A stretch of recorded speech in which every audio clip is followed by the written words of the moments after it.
So mga tol, matapos pong mabigo si Pilipino Arthur Villanueva sa laban niya kahapon sa Amerika, kung saan tinalo siya ni Saul Sanchez via unanimous decision. Nagsalita na nga po si Arthur Villanueva mga tol sa pagkatalo niya. Humihingi siya ng sorry sa lahat ng sumusuporta sa kanya dahil hindi niya na ipanalo ang laban. Pero nagpapasalamat pa din daw siya sa Panginoon dahil pinrotektahan daw siya. Kinongrats naman si Villanueva mga tol ni former world champion Jerwin Angcahas.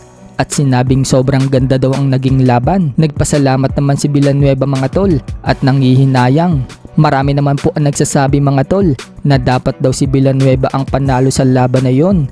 Dahil mas marami daw ang naipatamang solid ni Villanueva kumpara dito kay Saul Sanchez. Maging nga po ang presidente ng MP promotion na si Sean Gibbons at WBA Super Lightweight World Champion Isaac Pitbull Cruz. Naniniwala sila mga tol na si Arthur Villanueva ang nanalo sa laban. Wika ni Sean Gibbons, 110% daw na panalo itong si Villanueva at proud daw sila sa pinakitang laban niya. Sinegunda naman ni Pitbull mga tol na easy work nga lang daw kay Villanueva ang kalaban at nakita daw ng marami kung paano daw siya nadaya.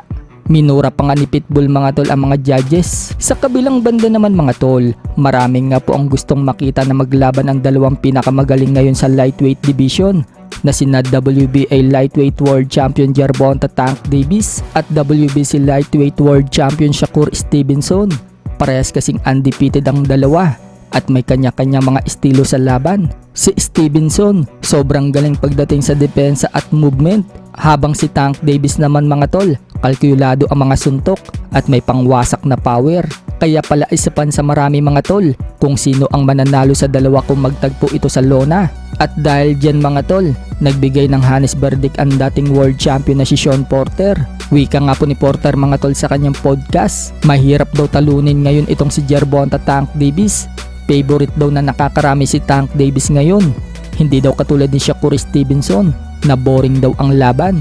Kaya mas marami daw talaga ngayon ang papanig kay Tank Davis. So malinaw nga mga tol na pabor itong si Shawn Porter kay Tank Davis na ito ang mananalo kung maglaban sila ni Shakur. Sa ibang banda naman mga tol, puspusan na nga po ang pag-iinsayo ng ating pambansang kamao Manny Pacquiao para sa nalalapit niyang laban sa isang exhibition match sa boxing sa Japan kontra dito sa kickboxer na si Rokia Anpo na magaganap na ngayong July 28. Sa training nga po ni Manny Pacquiao mga tol, binisita siya ng mga sikat na social media influencer. At katulad nga po sa mga previous vlog natin na may mga nagpapasuntok kay Manny Pacquiao sa braso, ganyan din po ang ginawa ng mga vloggers. Nagpasuntok din ito kay Manny Pacquiao. Sinampulan nga po ni Manny Pacquiao itong vlogger na si Jawo. Naglulupasay nga po ito sa sahig nang bagsakan ni Manny Pacquiao ng isang suntok. Maging nga po ang sikat na social media influencer na si Asian Pacboy, pinagpawisan din ng malagkit ng akmang susuntokin ni Manny Pacquiao habang may suot-suot itong punch mitts. Takot na takot nga po ito sa kamao ni Manny Pacquiao. Baka daw kasi humagpos yung suntok ni Manny Pacquiao sa punch mitts at dumiretso daw sa mukha niya.